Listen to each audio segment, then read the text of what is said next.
Motivation लो। जलन की भावना इतना मत रखो सपना से।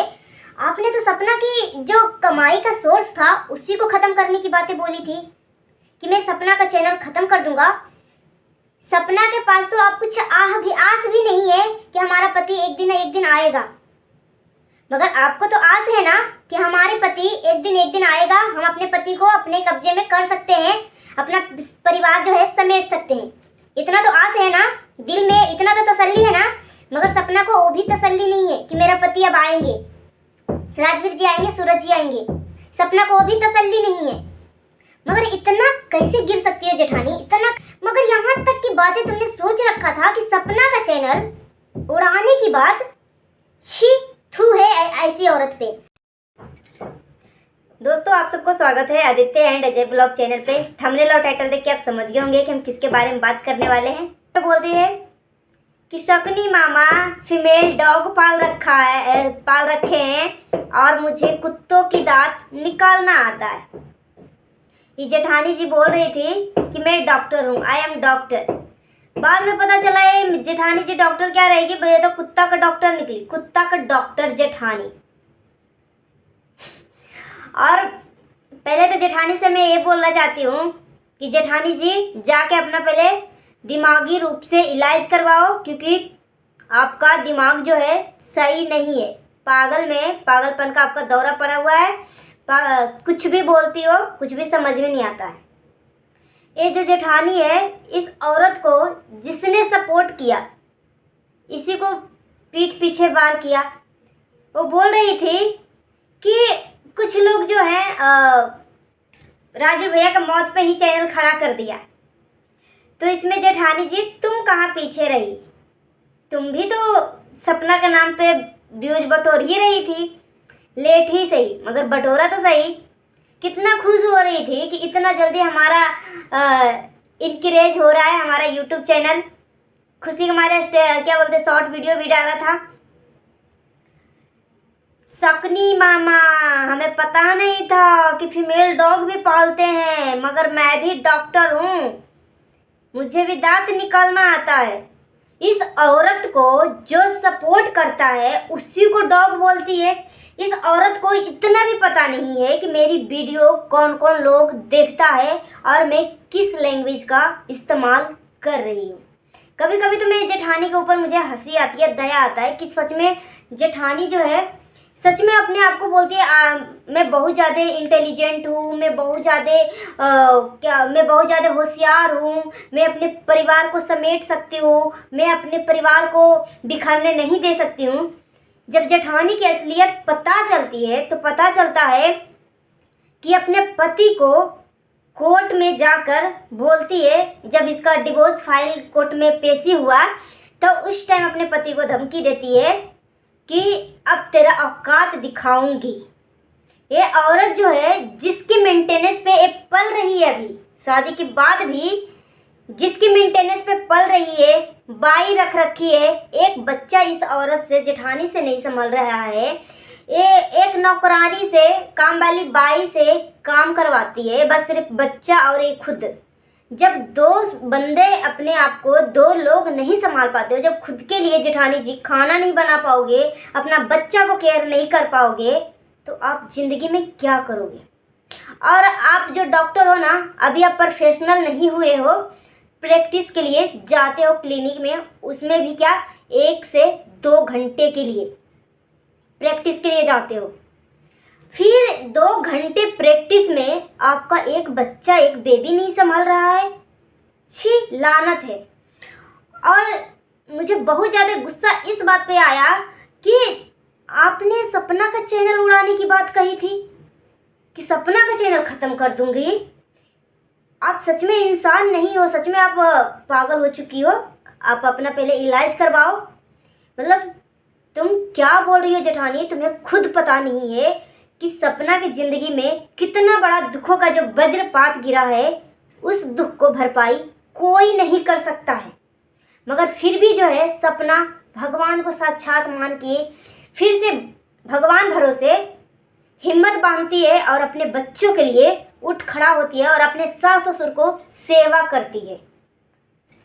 दूसरा औरत ना डिप्रेस हो जाती, ख़त्म हो जाती। 1 साल नहीं 2 साल के अंदर 2 पति को जाना। किसी एक औरत के साथ हादसा होता है तो ये औरत जो होता है इतना डिप्रेस चल जाती है कि अपने आप को ख़त्म करने लगती है। मगर सपना के साथ तो एक नहीं 2 हादसा हो चुके हैं। तो सपना से कुछ मोटिवेशन लो। जलन की भावना इतना मत रखो सपना से। आपने तो सपना की जो कमाई का सोर्स था उसी को ख़त्म करने की बातें बोली थी कि मैं सपना का चैनल ख़त्म कर दूंगा। सपना के पास तो आप कुछ आस भी नहीं है कि हमारा पति एक दिन ना एक दिन आएगा। मगर आपको तो आस है ना कि हमारे पति एक दिन आएगा, हम अपने पति को अपने कब्जे में कर सकते हैं, अपना परिवार जो है समेट सकते हैं। इतना तो आस है ना, दिल में इतना तो तसल्ली है ना। मगर सपना को वो भी तसल्ली नहीं है कि मेरा पति अब आएंगे, राजवीर जी आएंगे, सूरज जी आएंगे। सपना को वो भी तसल्ली नहीं है। मगर इतना कैसे गिर सकती हो जेठानी, इतना कैसे गिर सकती हो? इतना आरोप लगाया, ठीक है कहीं ना कहीं होता है ना कि गुस्से की भावना में निकल जाता है। मगर यहाँ तक की बातें तुमने सोच रखा था कि सपना का चैनल उड़ाने की बात, छी थू है ऐसी औरत पे, थू है ऐसी औरत पे। और बोलती है कि मेरा परिवार में मेरा मेरे रिश्तेदार ने मेरा रिश्ता को खराब कर रखा है। पता चला कि आपकी जो मम्मी है, आपकी जो मैके वाली है, वो आपका रिश्ता खराब कर चुके हैं। आप अमीर घर की बिगड़ी औलाद हो, अमीर बेटी, अमीर बाप की बिगड़ी औलाद इसी को बोलते हैं। जिसको अपना ना पति की इज्जत करना, ना सास ससुर की इज्जत करना। आप जो सास ससुर वाली जो वीडियो आपने डाला था कि मेरे सास ससुर मेरी बेटी को मारना चाहते हैं, सीसीटीवी कैमरा निकाल दिया, ये चीज़ कर दिया, आपके सास ससुर को देख के ऐसा तो लगता नहीं है। सपना के मैंने भी चैनल पे जाके देखा, आपके सास ससुर के, आपके सासू माँ को इतनी सीधी है, इतनी प्यारी है कि कदर कर लो, अभी भी मौका है, कदर कर लो और अपने पति को भी अपने पास बुला लो और सुधर जाओ। नहीं तो जिंदगी में पछताने के सिवाय आपको अब कुछ भी मौका नहीं मिलेगा। बोलते हैं ना कि समय जो होता है ना सबको मौका देती है। अच्छा काम करता उसको भी और बुरा काम करता उसको भी। बुरा काम करता उसको इसलिए मौका देता है कि संभल जा भाई, संभल जा, अभी मौका है। नहीं तो ऐसा मौका आएगा कि कल अब रोते रह जाओगे, मगर फिर वो समय नहीं आएगा कि मैं अपने परिवार को संभाल सकूं। आपके सास ससुर जो हैं बूढ़ा बूढ़ी हो चुके हैं, जो सपना के पीछे हाथ धो के पड़ी हुई हो, सपनी मामा जो कर रही हो, ये सारी चीज़ें अपने सास ससुर में बोलिए और अपने सास ससुर को रिस्पेक्ट करिए, इज्जत करिए, इसी में आपकी भलाई है। आप अपने सास ससुर को इज्जत रिस्पेक्ट दोगे, आपका पति जो है ऑटोमेटिक आपके पास आ जाएंगे। कोई भी लड़का अपनी पत्नी को क्यों छोड़ता है? क्योंकि उसे लगता है कि ये ना मेरे माँ बाप की इज्जत कर रहा है, नहीं मेरा कोई रिश्तेदार को इज्जत कर रहा है, सिर्फ ये गाली गलौज कर रही है, बस सिर्फ इसको लड़ने झगड़ने से इसके अलावा इसके पास कोई काम नहीं है। फिर आदमी कितना दिन तक सहेगा, कितना दिन तक समझाएगा? चलो आपके पति आपको समझाए होंगे, आपका पति बहुत समझदार हैं, सीधे भी हैं, बहुत प्यारे भी हैं। जो तुम अपने पति के ऊपर इस तरीके से तुम डिवोर्स फाइल गलत सलत जो चक्कर वाली बातें बता रही हो कि मेरे पति को जहाँ काम करता है वहाँ भी किसी लड़की से चक्कर चल रहा है, फिर सपना के तुमने नाम लिया, सब कुछ किया, तो अपने पति के बारे में तो कुछ बताया नहीं कि मेरा पति किस कैरेक्टर का है, नहीं बताया ना। तो अगर चाहती हो, अभी भी मौका, अगर चाहती हो जेठानी कि आपका घर बसा रहे, तो सपना के ऊपर से जलन की भावना हटाओ और अपने सास ससुर को इज्जत दो और अपने पति को दिल में जगह दो और पैरों में गिर के पति से माफ़ी मांगो और सास ससुर के भी पैरों में गिर के माफ़ी मांगो।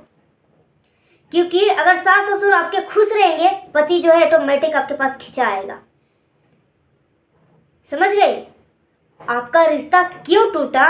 अब पता चला कि आपके जो मैके वाले हैं आपको बहका के रखी थी, आपको समझाने की बजाय आपको बिगाड़ के रखी थी, इसलिए आपका रिश्ता टूटा, दूसरे रिश्तेदार से नहीं टूटा।